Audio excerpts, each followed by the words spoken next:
Baik, Assalamualaikum warahmatullahi wabarakatuh. Selamat datang di Peduli Ilmu Official Channel. Nah, di dalam video ini kita akan membahas materi dari modul 1 paket C, yaitu alam sekitar kita yang luar biasa. Nah, dalam bahasan kali ini kita akan membahas mengenai teks laporan hasil observasi. Mari kita belajar bersama-sama.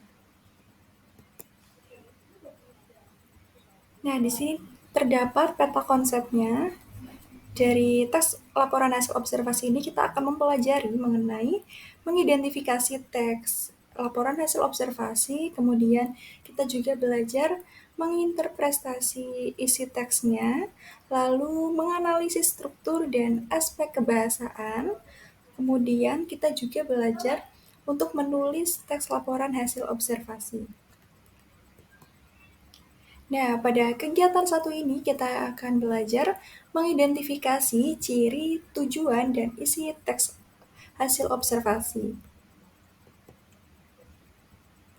Nah, perlu diketahui bahwa teks laporan hasil observasi ini adalah teks yang menghadirkan informasi tentang suatu hal secara apa adanya, lalu dikelompokkan dan dianalisis secara sistematis sehingga dapat menjelaskan suatu hal secara rinci dari sudut pandang keilmuan. Nah, teks ini berisi hasil observasi dari analisis secara sistematis. Jadi, laporan hasil observasi ini bisa berupa hasil riset yang mendalam tentang suatu benda, tumbuhan, hewan, atau konsep maupun ekosistem tertentu. Nah, teks laporan hasil observasi biasanya berisi dengan fakta-fakta yang dibuktikan secara ilmiah. Jadi, faktanya itu secara ilmiah ya. Oke, kita lanjut. Nah, tujuan dari teks laporan hasil observasi ini untuk apa sih? Tujuannya itu untuk memberikan informasi tentang suatu objek atau situasi setelah diadakannya investigasi atau penelitian secara sistematis dengan memperinci, mengklasifikasi, dan memberi informasi faktual tentang orang, hewan, objek, ataupun fenomena. Jadi tujuannya itu untuk memberikan informasi. Karena hasil observasi kan berarti hasil penelitian, begitu. Oke, lanjut.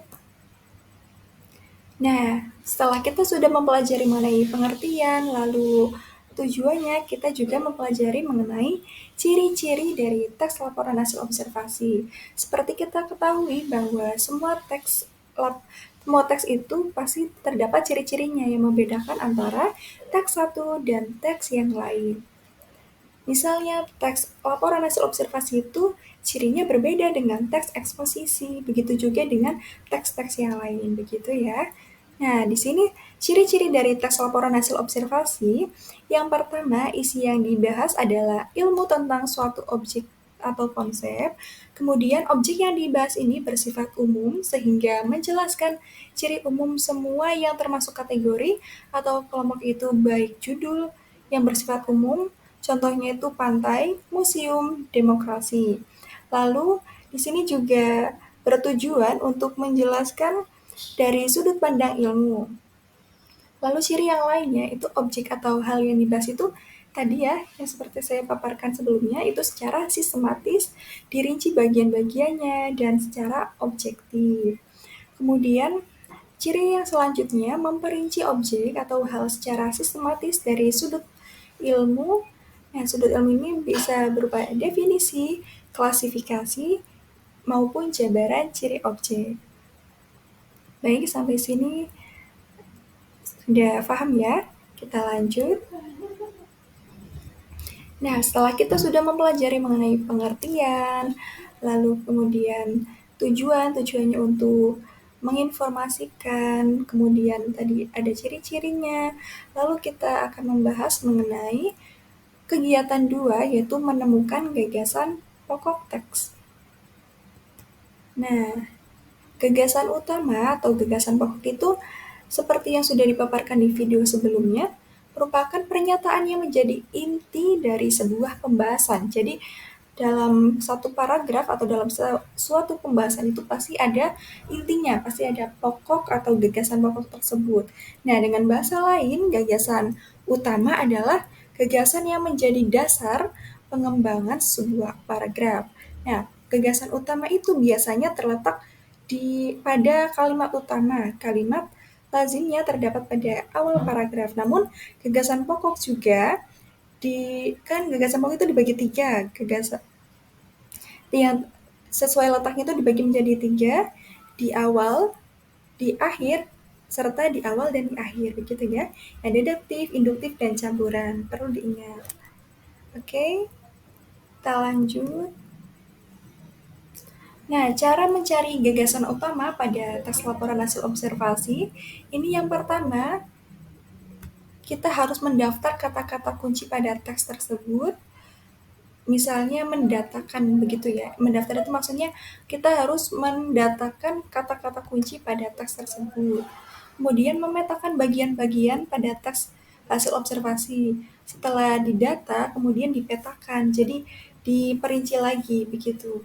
Lalu memetakan paragraf atau memilah kalimat yang utama dan kalimat penjelas. Setelah tadi memetakan bagian-bagiannya, lalu kita dipilah kalimat utama dan kalimat penjelasnya. Lalu setelah dipilah tersebut, kita menentukan kalimat utama. Nah, kalimat utama itu kalimat yang dijelaskan kalimat lain, begitu ya. Kemudian merumuskan inti dari kalimat utama. Nah, di sini terdapat contoh teks laporan hasil observasi. Ini ada judulnya Buah Manggis. Silakan Kak, Anda bisa baca di modulnya ya. Nah, dalam tadi teks ini, Buah Manggis, Anda harus mengidentifikasi gagasan pokoknya.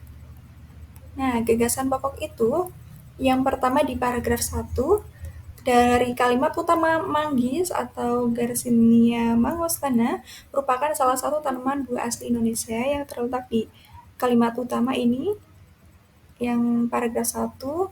Kemudian gagasan pokoknya berarti tumbuhan manggis. Ini gagasan pokoknya.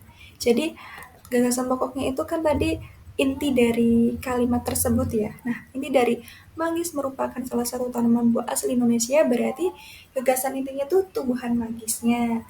Kemudian kita lihat di paragraf 2. Paragraf 2 itu kalimat utamanya, pohon dan daun manggis memiliki ciri khas. Ini loh. Nah, pohon dan buah manggis memiliki ciri khas. Nah, gagasan pokoknya berarti apa ya? Nah, gagasan pokoknya itu berarti nih ciri khas dari pohon dan daun manggis. Jadi kalian harus memilah dan harus menentukan mana sih gagasan pokok dari pernyataan ini.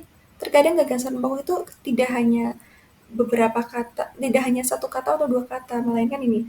Ini juga yang paragraf 2, gagasan pokoknya ada beberapa kata ya, ciri khas pohon dan daun manggis. Oke, kemudian paragraf 3, kita lihat paragraf 3. Nah, di paragraf 3 ini kalimat utamanya, manggis juga memiliki ciri khusus pada bunganya.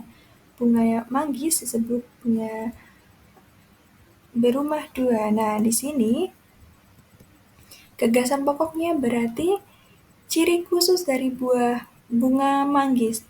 Karena di dalam paragraf ketiga ini mengemukakan atau memaparkan maupun menjelaskan mengenai ciri khususnya. Berarti inti dari kalimat utama tersebut yaitu ciri khusus dari bunga manggis. Kemudian paragraf 4. Ayo kita lihat paragraf 4. Nah, paragraf 4 sebentar. Paragraf 4 itu buah manggis memiliki beberapa manfaat. Nah, ini kan paragraf 4 menjelaskan manfaat-manfaat dari buah manggis. Contohnya tuh, Anda bisa membacanya ya. Lalu, gagasan pokoknya apa dari penjelasan manfaat-manfaat tersebut? Nah, gagasan pokoknya itu berarti manfaat dari buah manggis itu sendiri. Karena tadi paragraf 4 itu menjelaskan semua manfaat dari buah manggis. Oke, kemudian paragraf 5 itu kalimat utamanya manggis buah asli Indonesia yang khas. Nah, berarti gagasan pokoknya itu buah manggis yang khas, begitu ya.